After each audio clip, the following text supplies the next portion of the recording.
예, 그림부터 우리가 살리면 우리를 살린다. 세 번째 말씀을 나누도록 하겠습니다. 말씀드리기 전에 우리가 한번 사고 실험을 한번 해볼까요? 보통 사람들에게 이로움을 주는 벌레, 그러면 익충이라고 얘기하죠. 해로움을 주는 벌레는 뭐라고 합니까? 예, 해충이라고 얘기합니다. 자, 이롭다, 해롭다. 누구에게 이롭고 누구한테 해로운 것이죠? 그 기준은 뭔가요? 사람입니다. 자, 그리고 풀 중에서도 여러 가지 미나리가 있고 쑥이 있고 이렇게 우리가 먹을 수 있는 이런 좋은 풀들이 있는데 이름을 잘 모르고 별로 인간에게 불필요하다고 생각하는 기타 등등의 풀을 뭐라고 합니까? 잡초라고 말하죠. 그죠? 자, 그런데 여러분 해충 그러면 해충 뒤에 따라붙는 말이 있어요. 뭐죠? 해충, 박멸이란 말입니다. 그다음에 잡초란 말에 뒤에 또 따라붙는 말이 있어요. 잡초 하면 뭐죠? 제거란 말이 붙습니다. 자, 해충이란 말을 쓰게 되는 그 순간 어떤 벌레가 이것은 해충이야라고 말하는 그 순간 이 벌레는 어떻게 돼야 되는 거죠? 박멸될 존재가 되는 겁니다. 이 어떤 풀들이 잡초라고 규정되는 그 순간 제초제를 통해 가지고 제초해야 될 존재가 되는 거죠. 자, 인간의 필요와 불필요에 의해서 이충과 해충이 구분되게 되고 그 다음에 인간의 필요와 불필요에 의해서 잡초와 그렇지 않은 것들로 구분되게 된다 한다면 그래서 인간에 의해서 모든 자연계의 모든 생명들은 인간이 중심입니다. 인간의 기준인 거죠. 인간의 이로운 것은 존재할 가능성이 있지만 인간에게 해를 끼치는 모든 것들은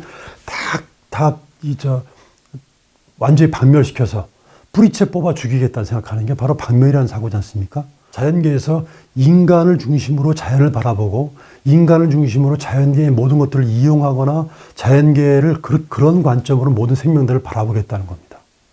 자, 그런데 실제 팩트는 어떻습니까? 인간은 자연계의 무수한 생물종 중에 하나일 뿐이에요. 그죠?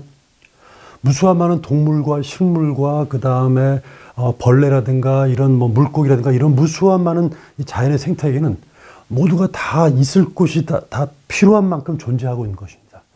여러분 보통 우리가 과거에 이 다윈이 그 진화론을 주장할 때 자연 선택설을 주장합니다. 이 자연 선택설을 주장하고 그것을 본 영국의 허버트 스펜서라고 하는 사회학자가 다윈의 진화론을 보고 이 자연계가 생존 경쟁, 적자 생존, 약육강식 이렇게 한다라고 규정하고 이 사회도 결국 적자 생존, 약육강식 하고 있는 거 아니냐, 생존 경제하고 있는 거 아니냐라고 사회 진화론을 주장합니다. 원래 다윈 자체가 이렇게 소위 적자 생존, 약육강식을 주장하지 않았어요. 그런데 이것을 갖다가 일정하게 오독을 한 이 허버트 스펜서라고 하는 사회학자가 이 다윈의 진화론을 갖다가 사회학에 잘못 적용함으로 인해 가지고 이 사회가 기본적으로 경쟁이고 그 다음에 약육강식이고 약한 사람은 강한 사람한테 이용당할 수밖에 없고 적자 생존이라고 적자 생존일 수밖에 없다고 주장함으로 인해 가지고 바로 강대국들의 어떤 식민지 개척이라든가 이런 것들을 정당화시켜주고 그다음에 인간이 자연을 갖다 지배하고 파괴하는 것들을 정당화시켜주는 역할을 했습니다.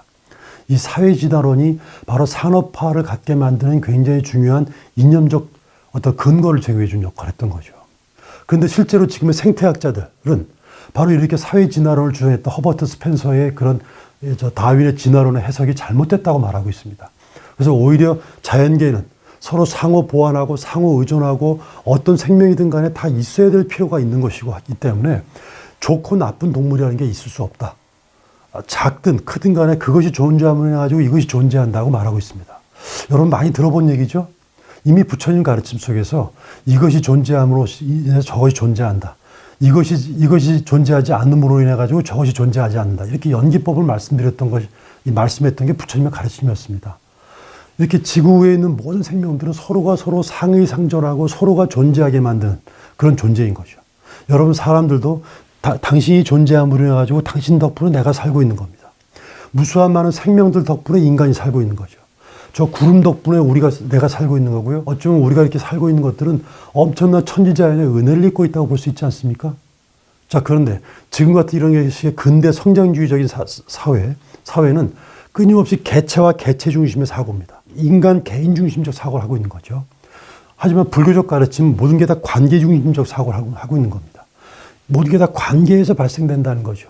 관계가 본질이라는 것이 바로 부처님의 그 본래 가르침 아닙니까? 인간이 자연을 지배하고 정복한다는 사고. 그래서 이 모든 것들을 인간 중심적으로 바라보는 이렇게 인간 중심주의. 이게 바로 가장 큰 문제고 원인이다라고 말하고 있습니다. 그래서 아까 말씀드린 것처럼 그 모든 자연은 인간을 중심으로 해서 이충과 해충이 나눠지게 되고 일반 풀과 잡초가 만들어지게 되는 거죠. 그리고 또 이런 동물들을 바라보는 시각이 뭐가 있을까요? 예를 하나 들어볼게요. 여러분 소하면 어떤 생각이 드십니까? 소하면 우직하다 이런 생각이 드시죠? 돼지하면 어떤 생각이 드시나요? 미련하다 이런 생각도 들죠. 여우하면 어떤 생각이 드십니까? 교활하다 이런 생각이 들죠. 늑대 어떻습니까?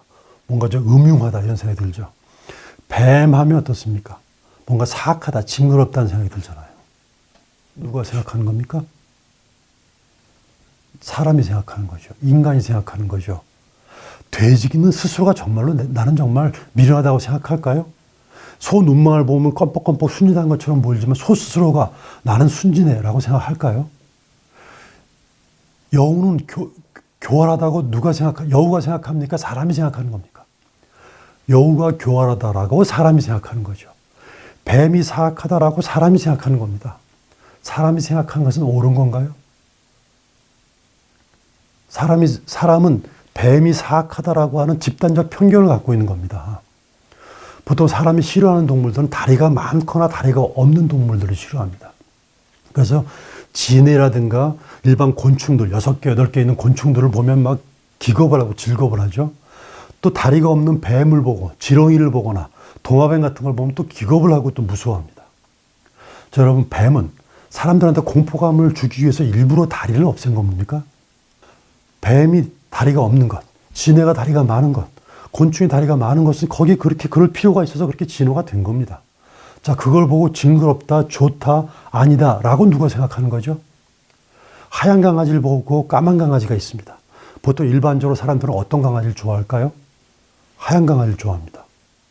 여러분 하얀 강아지를 좋아하는 분들은 여러분 결과적으로 인종차별주의자가 됩니다. 마치 그 미국에서 한때 예전에 90년 초에 흑인들 폭동이 있었죠. 인종차별주의 때문에. 백인의 관점에서 보자고 한다면 흑인들은 뭔가 저열해 보이고 우리가 또 유색인종도 사실 영어로 말하면 컬러드이기 때문에 다 일종의 차별받는 대상입니다. 이것은 우리가 잘못 태어난 죄입니까? 백인들이 잘못 바라본 죄입니까? 누구 잘못인 겁니까?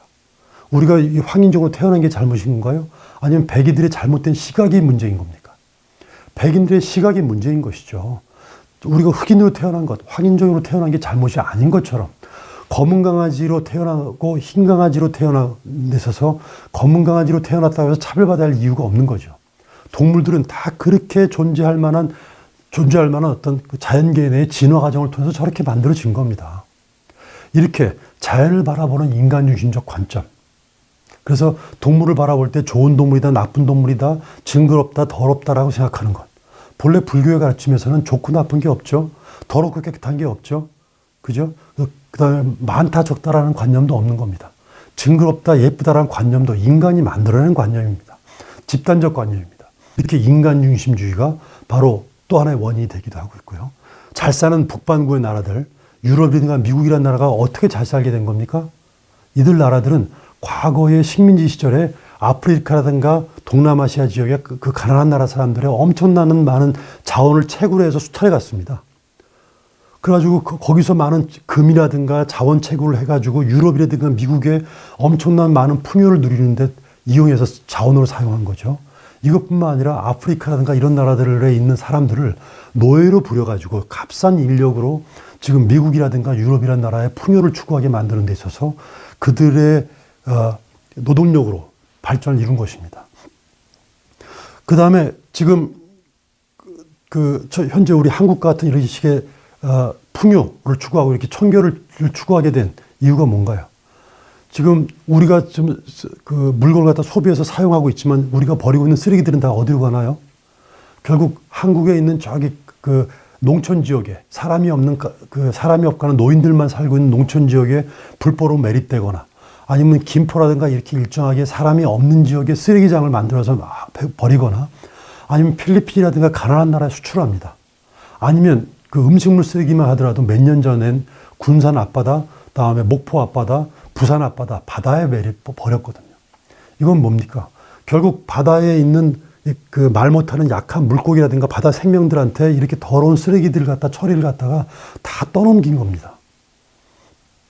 지금 현재 우리가 갖고 있는 청결함, 우리가 갖고 있는 발전은 이익은 내가 누리고 피해는 약한 사람들한테, 약한 동물들한테 다 전가하는 것. 이것 때문에 우리가 누리고 있는 풍요이자 청결함입니다. 보통 이걸 외부 효과란 말을 씁니다. 그 이익은 내가 누리고 모든 피해는 외부로 다 전가시키는 것. 이걸 외부 효과라고 하는데 지금 현재 잘 사는 나라들의 풍요와 우리가 누리고 있는 이런 식의 어떤 깨끗함과 청결함과 발전은 우리가 그동안 버렸던 수많은 물건들, 플라스틱, 종이, 쓰레기 이런 것들은 가난한 사람들, 약한 사람들, 아니면 약한 국가들, 아니면 가난한 동물들한테, 아니면 미래 세대한테 떠넘겨가지고 누리고 있는 풍요입니다. 이걸 외부 효과라고 하는데 바로 우리가 누리고 있는 이런 풍요는 이렇게 그 모든 것들을 다 가난한 사람한테 떠넘기고 누리고 있는 그런 풍요이고 그 다음에 청결이고 그 다음에 어떤 발전이다 하는 것들을 우리가 인식할 필요가 있습니다. 자, 오늘은 여기까지 하고요. 그림 붓다. 우리가 살면 우리를 살린다. 이 세 번째 영상입니다. 불교와 환경 문제를 다 연결시켜서 저희가 말씀을 나누려고 하고 있습니다. 여러분 관심 있는 분들 계속 구독을 해주시고요. 구독, 좋아요, 알람 여러분 꼭 눌러주시기 바랍니다. 감사합니다.